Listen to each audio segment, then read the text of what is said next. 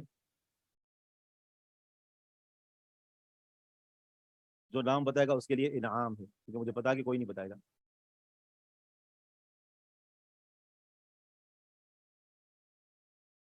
رقاق کا معنی ہوتا ہے دلوں کو نرم کرنے والی باتیں. ہم ذکر کر رہے ہیں کہ صحیح بخاری کا پورا نام کیا ہے. صحیح بخاری جو کتاب ہے نا, یہ تو ہم اختصار کے ساتھ کہہ دیتے ہیں نا, تو اس کا پورا نام کافی طویل ہے. یوں ہے کہ الجامع الصحیح المسند المختصر من امور رسول اللہ صلی اللہ علیہ وسلم و سننہ و ایامہ, یہ صحیح بخاری کا پورا نام ہے. جی ہاں, اس کے اندر بخاری کا لفظ ہے ہی نہیں. جی ہاں. تو صحیح بخاری کا مطلب کیا ہوتا ہے؟ بخاری کی صحیح. جی ہاں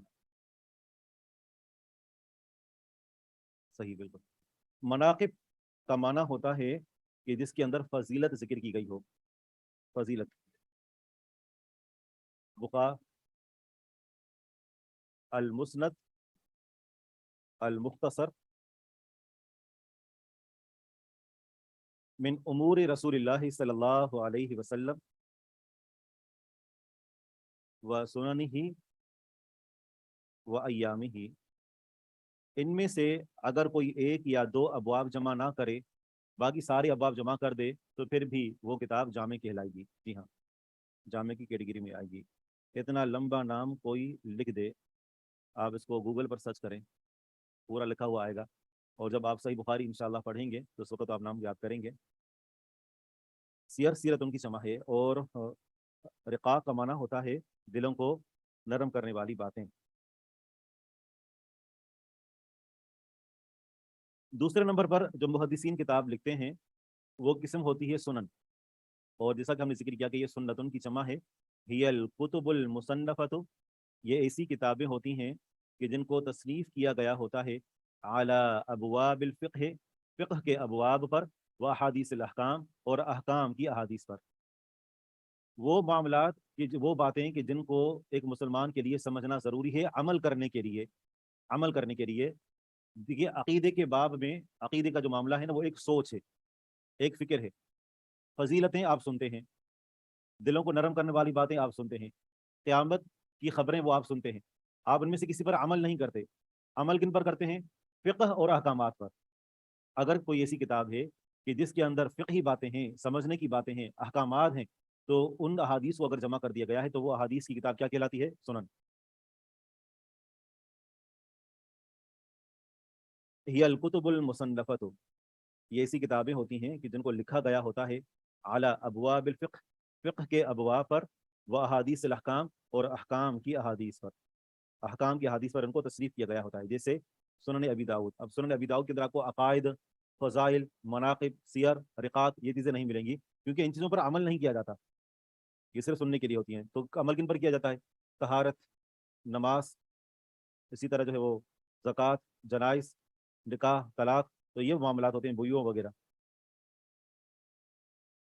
جی ہاں, کیونکہ ان کے اندر بھی کافی سارے ایسے ابواب موجود ہیں کہ جو جامعہ کتابوں کے اندر پائے جاتے ہیں. اس لیے کہ اس کے اندر زیادہ تر جو ترتیب دیا گیا ہے وہ سنن کے اعتبار سے دیا گیا ہے. مثلو, جی ہاں, مضاف ہوگا. اور نمبر 3 المسند, اور اس کی جمع المسانید آتی ہے. مسند کسے کہتے ہیں؟ کل کتاب, ہر وہ کتاب, جمع فیہ, کہ جس میں جمع کر دی گئی ہوں مرویات کل صحابی علی حدۃ, ہر صحابی کی روایات کو علیحدہ. مثال کے طور پر آپ مسند احمد کو جب آپ دیکھیں گے تو مسند احمد کے اندر احادیث اس طریقے سے نہیں ہے کہ کتاب الصلاۃ اور اس کے تحت حدیثیں ہوں، کتاب الزکوٰۃ اور اس کے تحت حدیثیں ہوں، کتاب کی یہ ترتیب نہیں. تو ترتیب کیا ہے؟ سب سے پہلے وہ لکھیں گے ابو بکر صدیق رضی اللہ عنہ کا نام، اور اس کے بعد ان سے جتنی بھی حدیثیں ہیں، چاہے وہ نماز کے بارے میں ہوں، زکوٰۃ، چاہے وہ کسی بھی چیز کے متعلق ہوں، ساری کی ساری ایک جگہ پر جمع کر دیں گے. پھر آئیں گے عمر بن خطاب رضی اللہ عنہ، ان کا نام ذکر کریں گے اور اسے جتنی بھی حدیثیں ہیں ساری کی ساری ایک جگہ پر جمع کر دیں گے. تو یہ کتاب کیا کہلاتی ہے؟ مسند. اس کے اندر ابواب کو ترتیب نہیں دیا گیا ہوتا. جی ہاں، جس میں صحابی کے اعتبار سے احادیث کو جمع کیا گیا ہوتا ہے. صحیح نہیں اس کی بات تو نہیں. اصل حدیث کے راوی تو صحابہ کرام ہیں. علی حدۃ، جی یہ لفظ ہم علیحدہ کہتے ہیں نا، علیحدہ، تو یہ بھی لفظ عربی سے لیا گیا ہے. علیحدہ جو یہ، اور یہ اس کو لکھتے بھی علیحدہ ہیں، علی حدۃ. جو چیز صحیح علیحدہ تو اس کو ملا کر کیوں لکھیں؟ اس طرح کے ایک شخص کے بارے میں نے سنا تھا کہ وہ ایک لفظ ہوتا ہے نا غلط، تو اس کو غلط پڑھتے ہیں، صرف پنجابی پڑھتے ہیں نا غلط، ہاں یہ لفظ جو ہے وہ یوں لفظ نکالتے ہیں. تو کہتے ہیں کہ میں جان بوجھ کر اس کو جو ہے وہ غلط پڑھتا ہوں، کیونکہ غلط کو غلط ہی پڑھنا چاہیے. آگے کہتے ہیں کہ من غیر النظر الی موضوع الحدیث، حدیث کے موضوع کی طرف دیکھے بغیر. حدیث کا موضوع کیا ہے؟ حدیث نیت کے بارے میں ہے، نکاح کے بارے میں ہے، جنازے کے بارے میں. یہ نہیں دیکھا جگہ کس موضوع پر ہے، بس ساری کی ساری حدیثیں اکٹھے کی اور ایک جگہ پر جمع کر دی.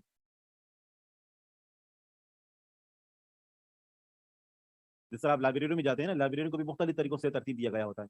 کچھ لائبریریاں ہوتی ہیں مصنف کے اعتبار سے کہ یہ فلاں لکھنے والا ہے، پورا ریک بھرا ہوتا ہے کہ اس کے اندر ساری سی کتابیں ہیں، فلاں مصنف ہے، اس کی ساری کتابیں وہ ایک جگہ جمع ہیں. اور کبھی ایسا ہوتا ہے کہ آپ کو موضوع کے اعتبار سے ترتیب دی ہوئی لائبریری نظر آئے گی. آپ کو اسلامی لائبریری میں جائیں گے تو وہاں تفسیر وہ دیا ہوا ہوگا، تو ایک نام دیا ہوگا، تو اس کے تحت جتنی بھی تفاسیر ہیں ساری کی ساری وہاں موجود ہوں گی. حدیث تو اس میں ساری حدیث کی کتاب جمع ہوں گی. تو کبھی اس کو ترتیب دیا گیا ہوتا ہے نام کے اعتبار سے، مصنف کے نام کے اعتبار سے، اور کبھی موضوع کے اعتبار سے. تو مسند میں بھی احادیث کو جو جمع کیا گیا ہوتا ہے وہ راوی کے اعتبار سے جمع کیا گیا ہوتا ہے. المسند اس کی جمع آتی ہے مسانید. کل کتاب، ہر وہ کتاب جو میاں فیہ مرویات کل صحابین، جس میں ہر صحابی کی روایات کو جمع کیا گیا ہو، علی حدۃ علیحدہ، من غیر النظر الی موضوع الحدیث، حدیث کے موضوع کی طرف دیکھے بغیر. جیسے مسند الامام احمد بن حنبل، جیسے امام احمد بن حنبل رحمہ اللہ کی مسند ہے.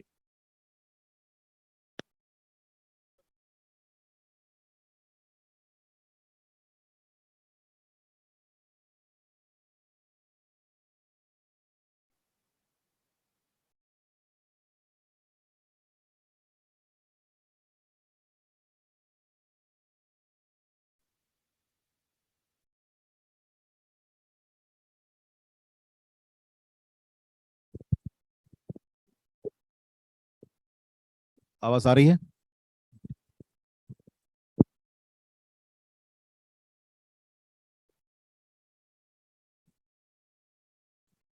موضوع کو دیکھے بغیر اس کا مطلب یہ ہے، ہم نے واضح کیا کہ مثال کے طور پر ابو بکر صدیق رضی اللہ عنہ کی ساری حدیث سے ایک جگہ جمع کریں گے. ابو بکر صدیق رضی اللہ عنہ کی کچھ حدیثیں ہیں کہ جو فضیلت کے بارے میں بیان ہوئی ہیں، اور کچھ جمع حدیثیں ہیں کہ جو جمع مطلب روایت کی گئی ہیں زکوٰۃ کے باب میں، کوئی جنازے کے مسائل کے بارے میں. تو جب جمع کیا جائے گا تو یہ نہیں دیکھا جائے گا کہ یہ حدیث کس موضوع کے تحت آتی ہے. مطلب یہ ہے کہ پہلے جنازے کی ابو بکر صدیق رضی اللہ عنہ کی وہ حدیث ذکر کریں جو نماز کے متعلق ہیں، پھر وہ جو طہارت کے متعلق ہیں. یہ نہیں، یہ ترتیب نہیں ہوتی، ساری اکٹھے ایک جگہ جمع کر دیں گے. اگر آپ کو صحابی کا نام معلوم ہے نا تو حدیث کو تلاش کرنا بہت آسان ہے، کہ آپ کو پتا ہے کہ یہ حدیث فلاں صحابی سے مروی ہے، اس کی مسند کھولیں آپ کو وہاں مل جائے گی. لیکن اگر آپ کو حدیث کے صحابی کا نام معلوم نہیں ہے نا تو پھر حدیث کو تلاش کرنا مسند کے اندر بہت مشکل ہوتا ہے. تو ساری باتیں تھوڑی تحقیق کرنی ہوگی، حضوروں کے ٹوکرے ایسے ہی تو ختم نہیں ہوتے. جی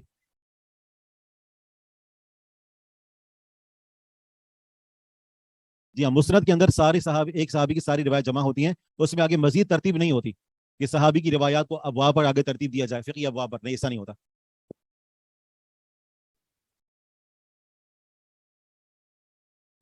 صحیح، یعنی جب حدیث کی لکھی جا رہی تھی کتابیں تو یہ بھی اسی دور کے اندر یہ کتاب لکھی گئی. یہ بھی اصل کتاب ہے.